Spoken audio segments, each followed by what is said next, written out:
Oke, kita lanjut ke cara pengerjaan neraca sisa disesuaikan. Nah, neraca sisa disesuaikan itu neraca sisa dikurang atau ditambah dengan penyesuaian. Apabila ini kayak ini sewa dibayar di muka itu 600, karena ini debit dan ini kredit maka dikurangkan ya. Dapatlah 550. Tapi apabila nanti kalian jumpai ini debit maka itu ditambahkan. Dan apabila di neraca sisa itu kredit dan di penyesuaian itu kredit maka juga ditambahkan. Tapi kalau debit sama kredit dikurangkan atau kredit sama debit juga dikurangkan ya.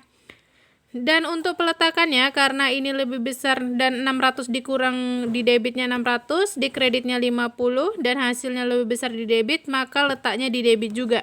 Tapi kalau besok kalian menemuin yang lebih besarnya di kredit, maka letaknya di kredit ya. Itu untuk neraca sisa disesuaikan pembelajarannya. Setelah itu kalian yang tidak ada kayak kas, ini kan tidak ada pengurangan, maka langsung diletakkan aja di neraca sisa disesuaikan. Ya, kita lihat di sini hasilnya balance. Ini udah dari soal balance.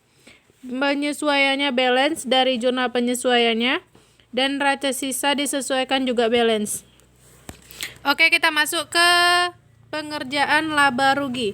Ya, pengerjaan laba rugi.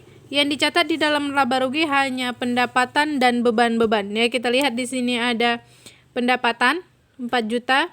Kemudian yang dimasukkan beban listrik, asuransi, beban gaji, beban lain-lain. Dan beban yang ada di penyesuaian juga dimasukkan ya, tapi kalau akumulasi penyusutan tidak dimasukkan. Ya. Ini dimasukkan beban-bebannya, dapatlah total seluruh bebannya itu 1.150 dan pendapatannya 4 juta. Ya. Kalau kalian lihat, Bu, ini kok nggak balance. Jadi gimana caranya? Ya 4 juta dikurangkan sama 1.150. Dapatlah hasilnya 2.850. Ini adalah laba bersihnya. 2.850 adalah laba yang diterima sama perusahaan. Dan di neraca adalah di neraca itu mencatat apa yang tidak dicatat di laba rugi. Ya, laba rugi ingat. Pokoknya rumus neraca itu ada di rumus laba rugi juga. Jadi kalau laba rugi udah nyatat pendapatan sama beban-beban, di neraca ini mencatat apa yang tidak dicatat sama laba rugi. Dan di total, kita lihat totalnya juga, nah nggak balance kan? 30 juta sama 28 juta. Jadi gimana cara pengerjaannya? 30 juta dikurang sama 28 juta, dapatlah ini.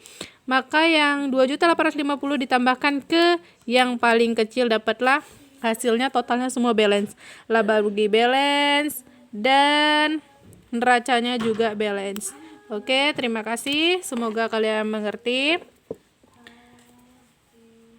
Selamat pagi.